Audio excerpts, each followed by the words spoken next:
గుడిలో ప్రదక్షిణలు ఎందుకు చేస్తాం? గుడికి వెళ్ళిన ప్రతివారు ప్రదక్షిణలు చేస్తారు. ప్రదక్షిణలు 2 రకాలుగా చేస్తాం. ఒకటి ఆత్మ ప్రదక్షిణ అయితే మరొకటి గర్భగుడి లేదా విగ్రహం చుట్టూ ప్రదక్షిణ. ప్రదక్షిణలు అయితే చేస్తాం కానీ ఎందుకు చేస్తామో మనలో చాలామందికి సరిగా తెలియదు.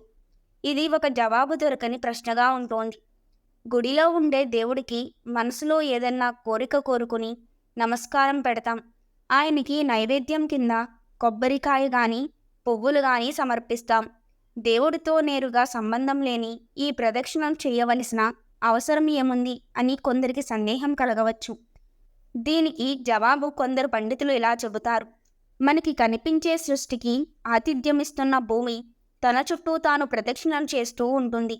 భూమి ఇలా ప్రదక్షిణలు చేయటం వల్ల దానికి శక్తి వచ్చిందా, లేక శక్తిని నిలబెట్టుకోవడం కోసం ప్రదక్షిణలు చేస్తోందా అనేది పక్కన పెడితే, మొత్తం మీద ప్రదక్షిణలు చేయకుండా ఉన్న మరుక్షణం ఏదన్నా జరగవచ్చు.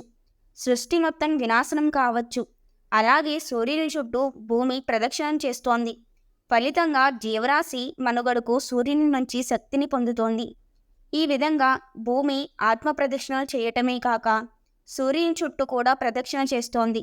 అలాగే భక్తులు ఆత్మ ప్రదక్షిణ చేయటం, విగ్రహం చుట్టూ తిరగటం పైన చెప్పిన విషయాలకు సూచికగా ఉంటాయి.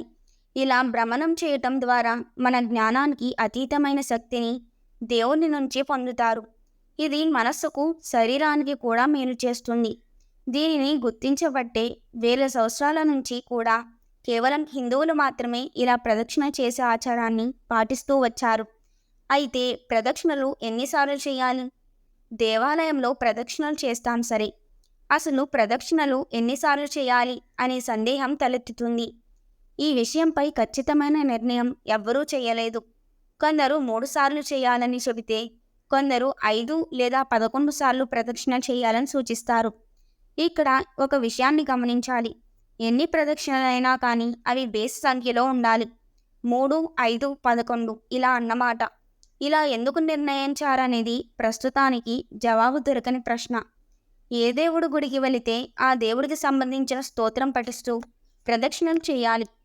స్తోత్రం మొత్తం తెలియాల్సిన అవసరం ఎంతమాత్రం లేదు.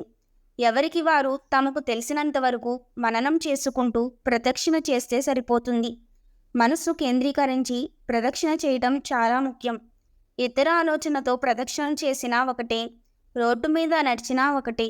అలౌకిక విషయాలను పక్కన పెడితే ప్రదక్షిణ శరీరానికి, మనస్సుకు కూడా ఉపయోగకరంగానే ఉంటుంది.